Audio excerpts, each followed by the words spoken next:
قال النبي صلى الله عليه وسلم: من القرآن 30 آية شفعت لرجل حتى غفر له، وهي: تبارك الذي بيده الملك. رواه أبو داود. أعوذ بالله من الشيطان الرجيم. بسم الله الرحمن الرحيم. تبارك الذي بيده الملك وهو على كل شيء قدير،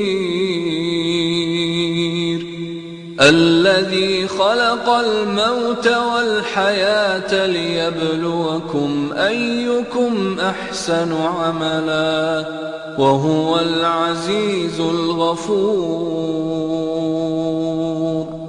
الذي خلق 7 سماوات طباقا، ما ترى في خلق الرحمن من تفاوت، فارجع البصر هل ترى من فطور، ثم ارجع البصر كرتين ينقلب إليك البصر خاسئا وهو حسير. ولقد زينا السماء الدنيا بمصابيح وجعلناها رجوما للشياطين، وأعتدنا لهم عذاب السعير.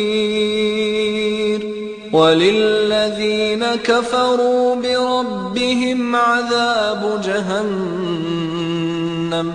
وبئس المصير. إذا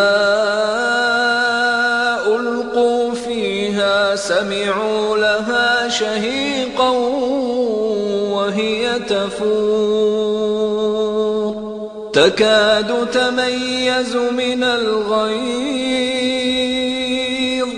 كلما ألقي فيها فوج سألهم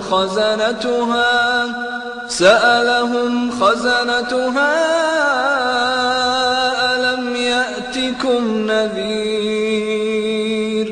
قالوا بلى قد جاءنا نذير فكذبنا وقلنا ما نزل الله من شيء إن